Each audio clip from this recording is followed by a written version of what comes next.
Budget युवाओं का budget है, किस तरीके का बजट है? देखिए, बजट सिर्फ हेडलाइंस बटोरने का है। हमने अपने संसद में भी हमने ये बात रखी कि जो 12 लाख के ऊपर हेडलाइन बटोरी जा रही है, इतना सिर्फ 2% लोग कमाते हैं, तो सिर्फ उन्हीं का फायदा है। बाकी जो लोग हैं उनको इनडायरेक्ट टैक्स में कटौती करके फायदा हो सकता था, लेकिन उसकी कहीं भी बजट में बात नहीं है। ना हमारे किसानों की बात है, महिलाओं की कोई बात नहीं है, युवाओं के रोजगार की कोई बात नहीं है, न मजदूरों की कोई बात है।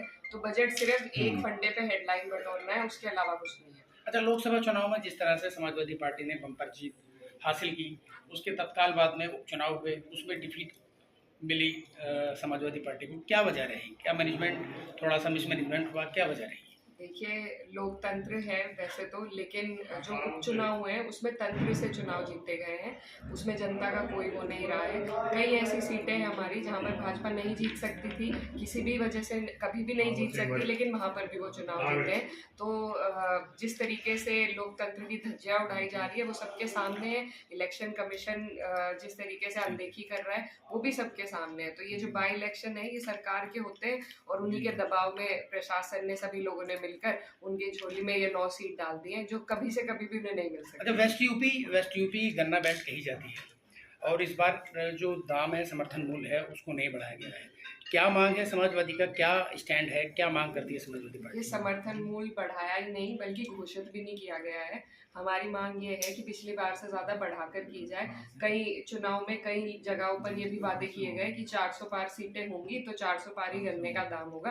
तो हमारी मांग है कि कम से कम 400 पार तो करें। हालांकि अब जो महंगाई बढ़ती जा रही है और किसान जिस तरीके से परेशान है, तो गन्ने का मूल्य तो और भी देना चाहिए, क्योंकि जो किसान है वो हमारे देश की रीढ़ की हड्डी है। तो लेकिन पिछली बार से तो बढ़ना ही चाहिए।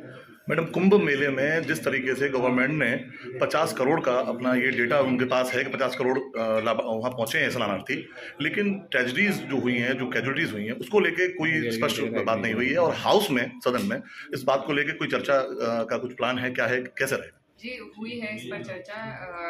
जब प्रेसिडेंट का अभिभाषण था उस पर भी अध्यक्ष जी, राष्ट्रीय अध्यक्ष अखिलेश यादव जी ने कुंभ पर ही बात करी। बजट में भी उन्होंने सबसे पहले कुंभ का मुद्दा उठाया था, लेकिन सरकार इन चीज़ों पर चर्चा नहीं करना चाहती, सिर्फ बातों को टालना चाहती है। जो वहाँ पर जिस तरीके से वीडियो हमने देखी है और जिस तरीके से जो बुलडोजर से लाशों को उठाया गया है, तो जो मरने वालों की संख्या है वो बहुत ज़्यादा है लेकिन अभी तक वो डिजिट सरकार नहीं दे पाई है। ना ही जो लोग वहाँ पर आपस में बिछड़ गए हैं उनको भी ना तो ढूंढ पाई है, ना वो अपने परिजनों से मिल पाए हैं। तो जो व्यवस्था वहाँ पर बिगड़ी है, जिस तरीके